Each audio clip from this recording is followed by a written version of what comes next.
এবং আপনি যখন আরেকজন ইসলামিক ক্লেরিক, আমরা নাম বলতে পারি ডক্টর মিজানুর রহমান আজহারি, তাকে নিয়েও বলেন যে তিনি কাফের, তাকে আসলে দেশ ছেড়ে চলে যেতে হবে, তখন আমরা একটু কনফিউজ হয়ে যাই। বলছি জি না, কনফিউজ হবেন কেন? আপনি যার কথা বলেছেন সে কি বলেছিল আপনি দেখেছেন তার বক্তব্যগুলো? আমি দেখেছি, কিন্তু তার শোনেন কথা শোনেন। তাকে বলুন, সে তো আমার ছাত্র, তাকে জিজ্ঞেস করুন। 2007 সালে সে আমার থেকে সবক নিয়েছে দারুন রাজার মাদ্রাসায়। আমি তার টিচার, আমি তার শিক্ষক, এবং তার শিক্ষকরাও আমাকে শিক্ষক মানে। অতএব সে যদি, দেখুন আপনাকে পিছন থেকেই বলতে হচ্ছে, আপনি সময় দিতে হবে আমাকে। আপনি কিন্তু বসে আছেন একা, আমার কিন্তু কয়েক হাজার লোক বসে আছে আমার অপেক্ষায়, একটা শিডিউল প্রোগ্রাম আমি রেখে বসেছি আপনার এখানে। যেহেতু আপনার মাধ্যমে আমার মেসেজটা আমি অনেকের কাছে পৌঁছাতে পারবো। আপনি যে ব্যক্তির নাম দিয়েছেন তাকে আপনি কি দিয়ে তাকে স্কলার বলবেন? লক্ষ লক্ষ লোক হলে স্কলার হয়? এটা কোনো কথা নয়। দ্বিতীয় কথা হচ্ছে সে মুফতি নয়, ফতুয়া দেবার অধিকার রাখে মুফতি। স্কলার হওয়া এক জিনিস, ওয়াইজ হওয়া এক জিনিস, মুফতি হওয়া আরেক জিনিস। আর আমার কথা হচ্ছে, আমি কি গ্র্যান্ড মুফতি বাংলাদেশে তা আমি বলছি না, এটা বলার অথরিটি আমার নেই, কিন্তু আমার ফতুয়াতে কলম বসাবার মতো 10টা মুফতি আপনি বের করে দেন। এখন অন্য মুফতিরা বলছে না কেন, সেটা একটা সাহসিকতার বিষয় আছে, সেটা আরো কোনো তাদের প্রতিবন্ধকতা থাকতে পারে। যেমন আপনি দেখেছেন আওয়ামী শাসনের সময় দেশের অনেক বড় বড় আলেম শেখ হাসিনার দালালি করেছে, তো তারা কি এমন কোন ফতোয়া দিবে যে সরকার বেকায়দায় পড়ে? এখন অনেক আলেম আছে যেটা বর্তমান সরকারের নির্লজ্জ সমর্থন করে যাচ্ছে, কিন্তু এই সরকার ক্ষমতা আসার পর থেকে আমি শরিয়া কোরআন সুন্নাহর আলোকে যতটুকু সমালোচনা করা দরকার গঠনমূলক সমালোচনা করে যাচ্ছি। আর আমাদের মতো 2-4-10 জন যারা মিডিয়াতে আছে তারাই কিন্তু দেশের আলেম না। হাজার হাজার আলেম ওলামা পীর মাশায়েখ নীরবে নিভৃতে নির্জনে ইসলামের খেদমত করে যাচ্ছে, তাদের মতামতটাও দেখতে হবে। এখন যারা ফ্রন্টে চলে এসেছে, মিডিয়াতে চলে এসে সেলিব্রিটি হয়ে গেছে, তারাই কি বললো সেটা দেখার বিষয় না। এখানে তো যদি আপনি একটা প্রশ্ন আনেন যে আসলে স্বাধীনকে ক্ষমা পেতে পারে কিনা, বা রাষ্ট্র যদি স্বাধীনকে পৃষ্ঠপোষকতা দেয়, তার শাস্তি নির্ধারণ না করে, তাহলে কোনো জনগণ বিচারটা হাতে করতে পারবে কিনা?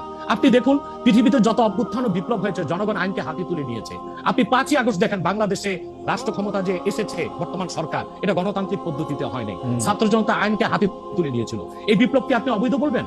যে 6-7 জন সমন্বয়ক নেতৃত্ব দিয়েছে তাদেরকে আপনি সন্ত্রাসী বলবেন? না, কিছু করার ছিল না। 15 বছরে যে জগদ্দল পাথর ফেসিবাদী হাসিনা বসেছিল, গণতান্ত্রিক পদ্ধতিতে এটাকে সরানো সম্ভব হয় নাই, আইনকে হাতে তুলে নিতে হয়েছে। অতএব যদি গণতন্ত্রের স্বার্থ রক্ষে আইনকে হাতে তুলে নেওয়া যায়, আল্লাহ তার হাবিবের সুমহান ইজ্জত এবং স্বার্থে, আল্লাহ তার হাবিব সাল্লাল্লাহু আলাইহি ওয়াসাল্লামের ইজ্জতের বিপক্ষে কেউ কথা বলবে এবং ধারাবাহিকভাবে শাস্তি পাবে না, চলতেই থাকবে। আমরা শুধু মিটিং মিছিল করে লাঠি পেটা খাবো আর গুলি নিব। স্যার আপনার কাছে মনে হয় না, স্যার আপনার কাছে মনে হয় না এটা আপনার কাছে মনে হয় না এটা আপনার পয়েন্ট অফ ভিউ? বিকজ আপনি যা বলছেন, হ্যাঁ আপনি এটা ঠিক যে আপনি তো একজন স্কলার, শিক্ষক, পড়াচ্ছেন, এবং আপনি গ্র্যান্ড মুফতি না হলেও একজন মুফতি। কিন্তু আমরা ধরেন, আমি এখন কথা বললাম হচ্ছে যে বাংলাদেশে কিন্তু এইটাও প্রচলিত যে যারা বলতেছে যে তারা আসলে যা কিছু পরীক্ষিত হাদিস নয়, যা কিছু পরীক্ষিতভাবে কোরআনের ফয়সালা নয়, তারা তা মানতে চান না। ধরা যাক ঈদে মিলাদুন্নবী সম্পর্কে তাদের একটা বয়ান আছে, তাদের আরো অনেক কিছু নিয়ে তাদের একটা বয়ান আছে। তাদের মধ্যে থেকেও কেউ কেউ আছেন যারা মক্কা মদিনায় বড় বড় জায়গায় আলেমের কাজ করতেছেন। আমি আব্দুর রাজ্জাক বিন ইউসুফের কথা বলতে পারি, আরো আপনি জানেন কাদের কথা আমি বলছি। তাদের কেউ কেউ মনে করেন আপনার পথ আসলে ঠিক না।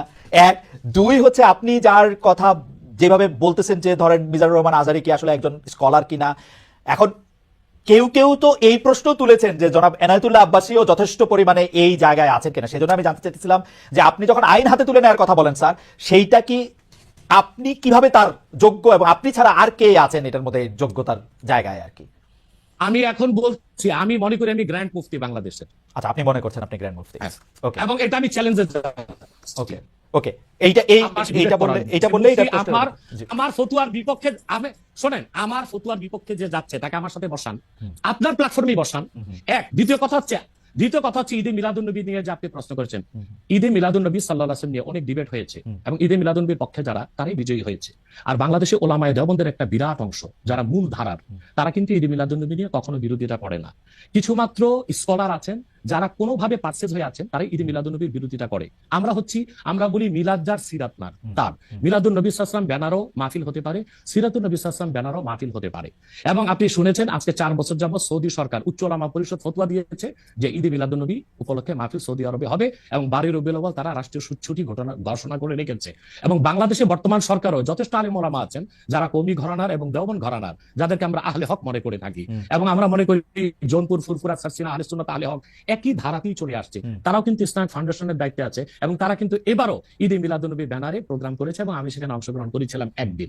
অতএব বিচ্ছিন্নভাবে কে কি ঈদে মিলাদুন্নবীর বিরোধিতা করলো, আব্দুর রাজ্জাক সাহেবের নাম বলেছেন, ওনাকেই বসান আমার সাথে কথা বলি, সংলাপ হতে তো কোনো দোষ নাই। ওকে, বা আপনি আরো যাদের কথা বলেছেন আচ্ছা তাদেরকে বসান আমাদের সাথে।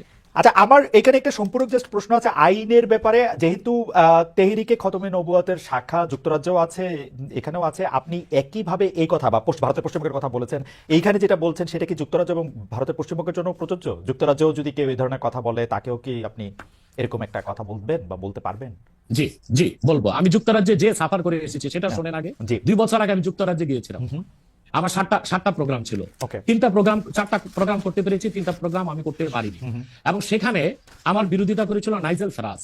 আপনি জানেন তাকে, নাইজেল ফারাজকে সিএনএন এর নিউজ প্রেজেন্টার, এবং সে ব্রেক্সিট আন্দোলনের হোতা ছিল, এবং সে ব্রিটিশ পার্লামেন্টের মেম্বার ছিল। আমার যেদিন সেন্ট্রাল লন্ডনের প্রোগ্রাম ছিল, নাইজেল ফারাজ লং মার্চের ঘোষণা দিয়েছিল এবং আমি সেখানে যেতে পারিনি। কেন? নাইজেল ফারাজ 23টা প্রতিবেদন করেছিল আমার বিপক্ষে। তার মধ্যে উল্লেখযোগ্য ছিল যে আমি মুরতাদের শাস্তি মৃত্যুদণ্ড চাই। বাট ব্রিটিশ পুলিশ আমাকে অ্যারেস্ট করেনি এবং ব্রিটিশ পুলিশ আমাকে শুধু প্রোগ্রাম করতে দেয়নি সহিংসতা বেশির জন্য। কিন্তু আমি রানীকে গালি দিয়েছি, সেটাও সেখানে তুলে ধরা হয়েছে। আমি রানীকে গালি দেওয়া যায় ইংল্যান্ডে? হ্যাঁ হ্যাঁ, মুরতাদের শাস্তি মৃত্যুদণ্ড চেয়েছি, সেইটা 23টা প্রতিবেদন করে আমার এই বক্তব্য ফতোয়াগুলো সেখানে লন্ডনে দেখানো হয়েছে। Okay. আমি বাংলাদেশে যে চরিত্র, লন্ডনে সেই চরিত্র, পশ্চিম বাংলায় সেই চরিত্র। ওকে, আমি এবার একটু, আপনি যেহেতু মুফতি এবং নিজেকে পরিচয় দিলেন গ্র্যান্ড মুফতি, আমি একটা বিষয় একটু মনে করি, মনে করি জি, আপনাকে একটা বিষয় একটু আপনার দৃষ্টি আকর্ষণ করতে চাই। সেটি হচ্ছে যে আপনি মানে আপনার কাছ থেকে বুঝে নিতে চাই স্যার, যে যদিও আপনি আসলেই আমার চেয়ে বয়সে ছোট, কিন্তু আসলে বিদ্যায়, বুদ্ধিতে, শিক্ষায়, অনেক কিছুতে মানে জ্ঞানে আপনি আমার চেয়ে বড় বলে আপনাকে স্যার সম্বোধন করতে হবে।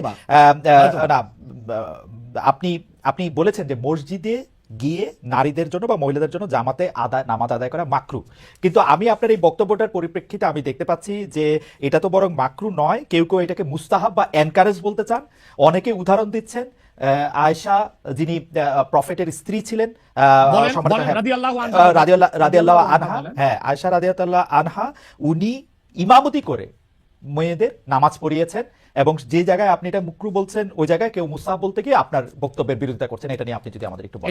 এটা আমি চ্যালেঞ্জ করছি, ওপেন চ্যালেঞ্জ। আম্মা জান আয়েশা রাদিয়াল্লাহু তাআলা আনহা কখনোই ইমামতি করেননি, বরং ও জাকওয়ান ইমামতি করেছিল, পিছনে তিনি নামাজ পড়েছিলেন। সেটা ফরজ নামাজ ছিল না, তারাবিয়ার নামাজ।